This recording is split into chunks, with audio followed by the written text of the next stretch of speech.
I'm back, you guys, with another episode of Art and Our Entertainment.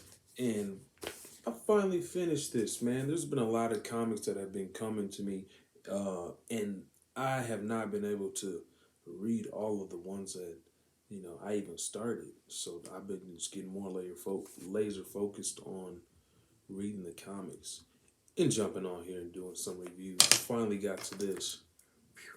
Finally got to this. And it was phenomenal. It was one of those stories that I really enjoyed because it shows how Tyrion really takes control during the fight at Blackwater Bay, man, which is just awesome.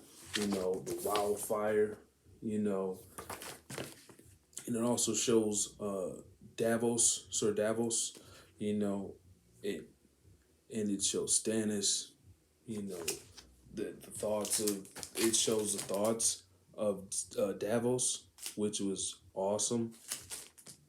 That dynamic between Sir Davos and Stannis is,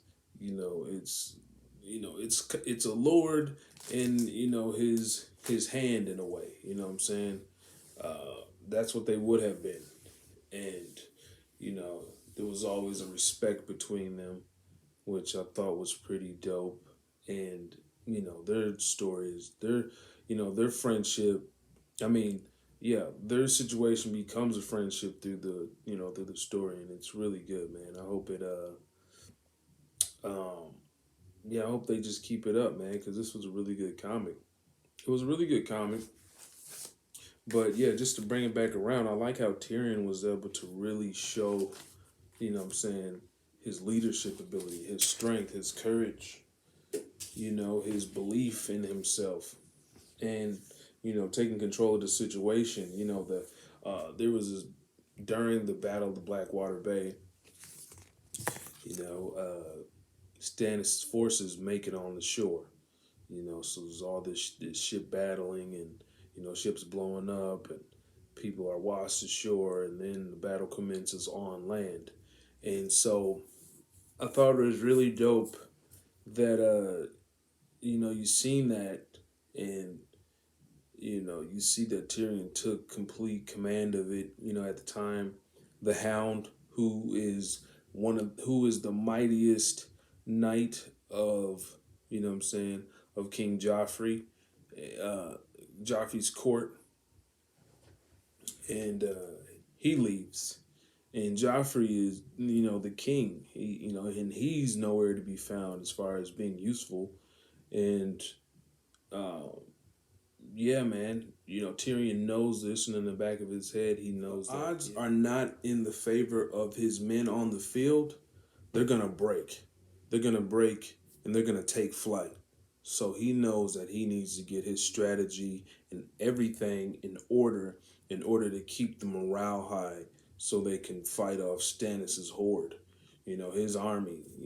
Because it's crazy.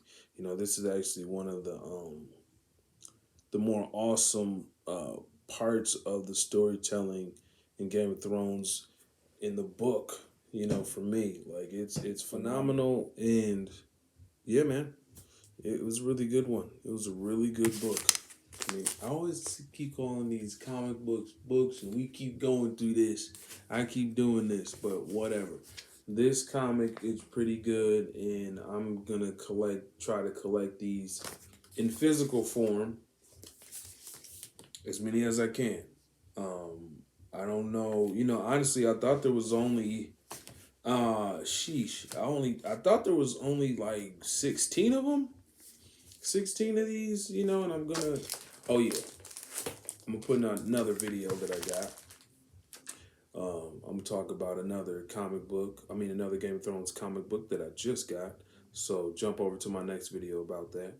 But I thought there were only like 16 of these, but there's actually like 32 of them. So, I'm a big Game of Thrones fan, so I'm gonna get as many as I can get my hands on, man. It's hard because, I only go through a certain comic book place, so I might have to go through other places to go, get these books, because I need them, or I want them, I want them all.